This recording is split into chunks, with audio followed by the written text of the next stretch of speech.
All right, today we're diving into the absolutely fascinating story of King Joash of Judah. His life, his 40-year reign, it's a total roller coaster, packed with these incredible highs and some truly devastating lows. And this really gets to the heart of it, the big question we're asking today.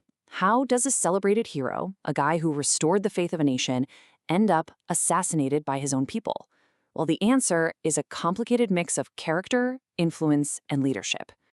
So let's jump right in because the story starts with some seriously intense, high-stakes drama. Picture this. We're back in 9th century BCE Judah. The kingdom?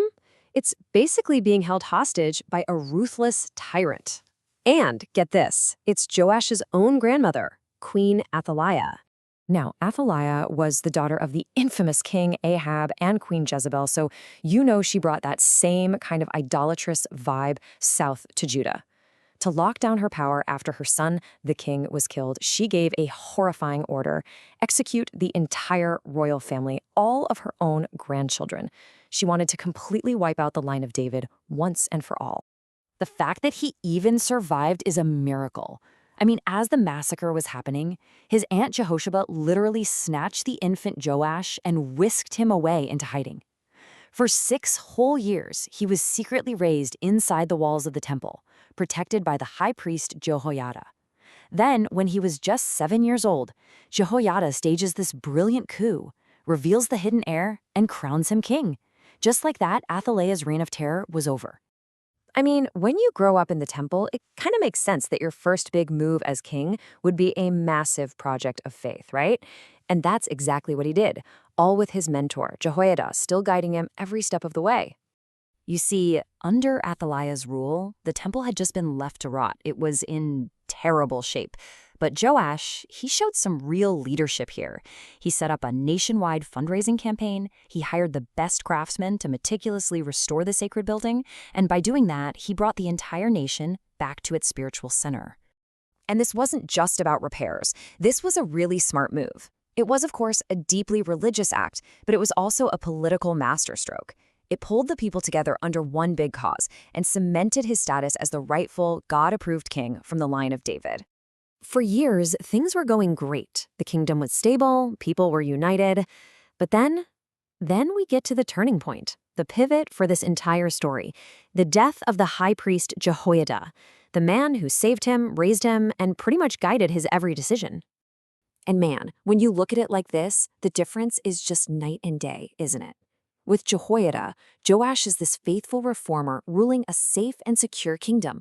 But after Jehoiada is gone, everything flips. He gets lazy, he lets idolatry creep back in, and his kingdom suddenly becomes this easy target. It's a complete 180, and it really makes you wonder, who was the real Joash when his guide wasn't around? With his moral compass basically gone, Joash's reign starts this slow, tragic nosedive. He's not listening to the priest who raised him anymore. Now he's listening to a new group of officials at court who, let's just say, probably had their own agendas. And this spiritual change, it had immediate, real-world consequences. Yeah, without Jehoiada's steady hand, Joash caves to these new influences, and he allows the worship of idols to come creeping back into Judah. Prophets show up, they warn him, hey, you gotta get back to the old ways, but he just brushes them off. At the same time, you've got this powerful kingdom of Aram, led by King Hazael, who's always looking to expand. He sees a divided, spiritually weak Judah and thinks, perfect. He attacks and he plunders the nation's wealth.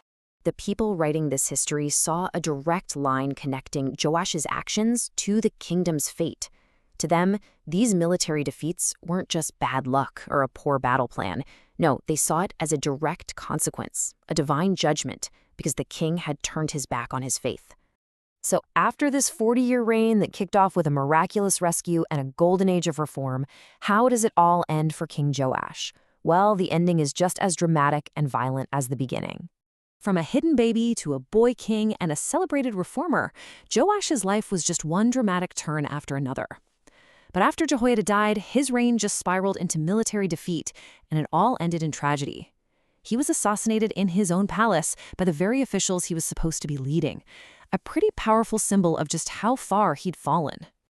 And that brings us right back to where we started. What's the final verdict on Joash? Was he a genuinely good man who just lost his way without his mentor?